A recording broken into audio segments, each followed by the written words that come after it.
सबको प्रभु यीशु मसीह के नाम में जय मसीह। दोस्तों, एक बार फिर से स्वागत है आप सबका एक नए वीडियो के साथ। प्रभु यीशु ने यूहन्ना अध्याय 16 वचन 33 में कहा कि संसार में तुम्हें क्लेश होता है, परंतु ढांढस बांधो, मैंने संसार को जीत लिया है।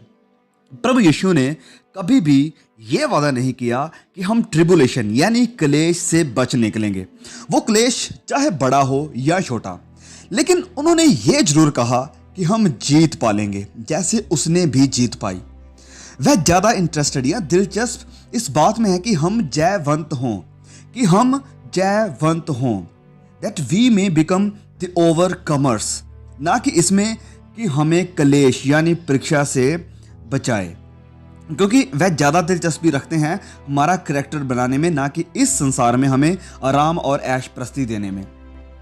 अब ध्यान दीजिए, मैंने कहा कि प्रभु हमें जयवंत देखना चाहते हैं। तो जयवंत मतलब जो किसी परीक्षा यानी टेस्ट से होकर गुजरा हो और जो उसमें से पास हो गया हो, उससे जीत गया हो।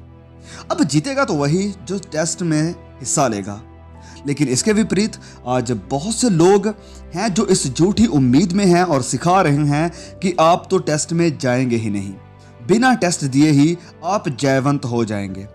प्रकाशित वाक्य अध्याय 3 वचन 21 में लिखा है, जो जय पाए मैं उसे अपने साथ अपने सिंहासन पर बैठाऊंगा, जैसा मैं भी जय पाकर अपने पिता के साथ उसके सिंहासन पर बैठा हूं। लेकिन ये प्रोस्पेरिटी गॉस्पेल और ऐशो आराम की जिंदगी का वादा करने वाले प्रचारकों ने बहुत से मसीहों को गुमराह कर दिया है कि उनके जीवन में कभी कष्ट नहीं आएंगे, कभी क्लेश या सताव नहीं आएंगे। इसके विपरीत परमेश्वर का वचन और प्रभु यीशु बार बार मसीही जीवन में कष्ट, सताव और क्लेश का वादा और दावा करते हैं। और फिर ना ही प्रभु यीशु ने कभी यह कहा कि क्लेश से बचाए जाना सच्चे विश्वासियों के लिए इनाम या एक रिवॉर्ड है, जैसे कि बहुत से लोग इसे आज सिखा रहे हैं। इसके विपरीत प्रभु यीशु ने कहा कि जो सब कुछ छोड़कर मेरे पीछे आते हैं, मतलब कि सच्चे विश्वासी हैं, जो उन्हें उनसे ज़्यादा कष्ट होगा जो उसके पीछे नहीं चलते हैं। ऐसे ही आइडिया को हम यूहन्ना अध्याय 15 वचन 19 और 21 में देखते हैं। यहाँ लिखा है कि यदि तुम संसार के होते तो संसार अपनों से प्रीति रखता, परंतु इस कारण कि तुम संसार के नहीं वरन मैंने तुम्हें संसार में से चुन लिया है, इसीलिए संसार तुमसे बैर रखता है। परंतु ये सब कुछ वह मेरे नाम के कारण तुम्हारे साथ करेंगे, क्योंकि वे मेरे भेजने वाले को नहीं जानते हैं। जब प्रभु यीशु ने अपने चेलों के लिए अपने स्वर्गीय पिता से प्रार्थना की, तब उन्होंने कहा कि मैं ये विनती नहीं करता कि तू उन्हें जगत से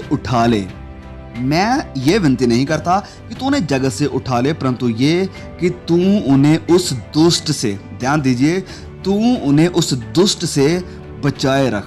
यूहन्ना अध्याय 17 वचन 15। प्रभु यीशु नहीं चाहते थे कि उसके चेले उस समय इस संसार से उठा लिए जाएं जब वह क्लेश का सामना करने वाले हों। तीसरी सदी में जब मसीही लोग रोमी एम्पी थिएटर्स में भूखे शेरों के सामने फेंके जा रहे थे और लकड़ी पर लटकाकर उन्हें जलाया जा रहा था, तब परमेश्वर ने उन्हें ऐसे क्लेश से नहीं बचाया। ध्यान से सुनिए, नहीं बचाया। वो परमेश्वर जिसने शेरों के मुंह बंद कर दिए थे दानियल के लिए और आग की बलती भट्ठी की ताकत को मिटा दिया था, उसने यीशु के इन चेलों को और विश्वासियों को यह चमत्कार नहीं दिखाया, क्योंकि ये नई वाचा के मसीही थे जो अपनी मृत्यु के द्वारा, कष्टों के द्वारा परमेश्वर की महिमा करने वाले थे। अपने चैंपियन प्रभु यीशु के जैसे ना तो उन्होंने स्वर्गीय दूतों की 12 पलटन की उम्मीद की और ना ही चाहा कि वह उन्हें बचाए। स्वर्ग से परमेश्वर ने देखा कि उसके बेटे की दुल्हन शेरों के द्वारा मसल दी जा रही है और जलकर राख हो रही है, और वह उनकी गवाही से महिमा पा रहा था, क्योंकि उन्होंने मेमने यानी प्रभु यीशु का पीछा किया जहां कहीं भी वह गया, और यहां तक कि खौफनाक शारीरिक मौत भी सह ली।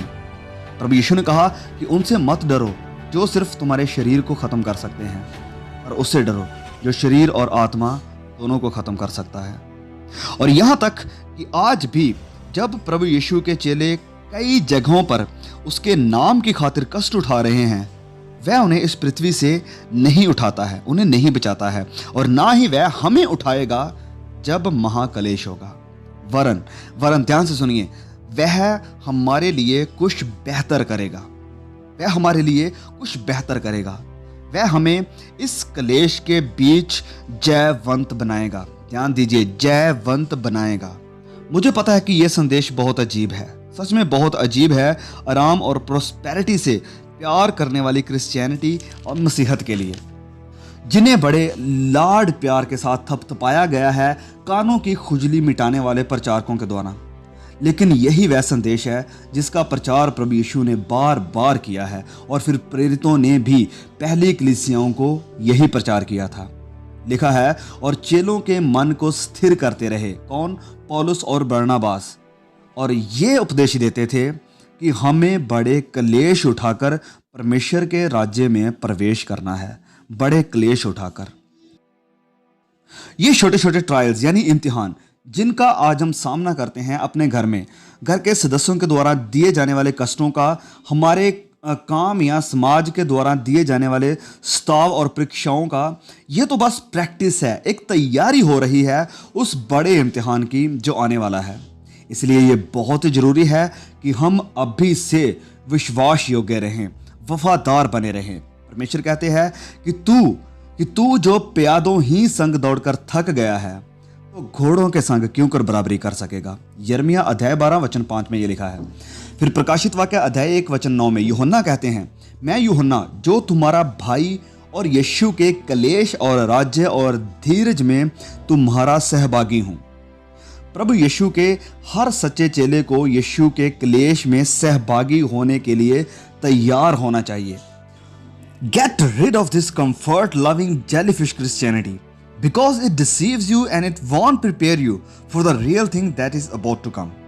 संत यूहन्ना को यह प्रकाशन आराम से एसी रूम में बैठकर नहीं मिला था। उसने इसे ग्रहण किया पतमुस टापू पर क्लेशों का अनुभव करते हुए, क्योंकि वह परमेश्वर के वचनों और प्रभु यीशु की गवाही के प्रति वफादार था।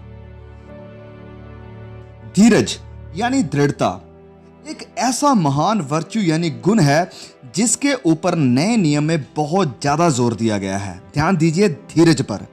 याकूब लिखते हैं अध्याय 1 वचन 2 से लेकर 3 तक में कि हे मेरे भाइयों, जब तुम नाना प्रकार की परीक्षाओं में पड़ो तो इसको पूरे आनंद की बात समझो, ये जानकर कि तुम्हारे विश्वास के परखे जाने से धीरज उत्पन्न होता है।